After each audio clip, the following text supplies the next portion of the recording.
আর আপনি আরেকটা প্রশ্ন করছিলেন, সেটা হচ্ছে যে গতকাল মন্তলা স্টেশনে একটা অয়েল ট্যাঙ্কার দুর্ঘটনাজনিত কারণে আমাদের ঢাকা থেকে ছেড়ে দেওয়া সিলেট অভিমুখী সিলেট বাউন্ডে ট্রেন চলাচলে খুব একটা দৃশ্যমান সমস্যা হয় নাই। আজকে আমাদের সকালে পারাবত যথারীতি যথাসময়ে ঢাকা স্টেশন থেকে ছেড়ে গেছে।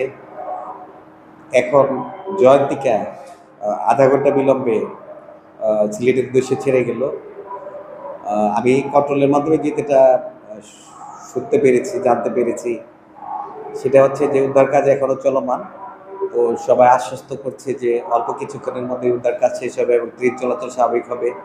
গতকাল রাত থেকে আমাদের মাননীয় মহাপরিচালক মহোদয়ের নির্দেশনা আমাদের বিভাগীয় ব্যবস্থাপক সহ সকল ডিভিশনাল স্যার এক্সিডেন্ট স্পটে আছে। তারা উদ্ধার কার্যক্রম পরিদর্শন করছেন, তদারকি করছেন।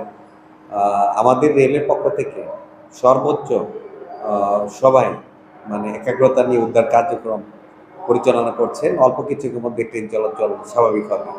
আর আমি যতটুকু জানতে পেরেছি, সিলেট থেকে ছেড়ে আসা কালনী এক্সপ্রেস এখন শ্রীমঙ্গলে অবস্থান করছে। লাইন ক্লিয়ার হলে সেকশন ফিট দিলে আপনার অল্প কিছুক্ষণের মধ্যে হয়তো শ্রীমঙ্গল থেকে ঢাকার উদ্দেশ্যে রওনা হবে কালনী এক্সপ্রেস।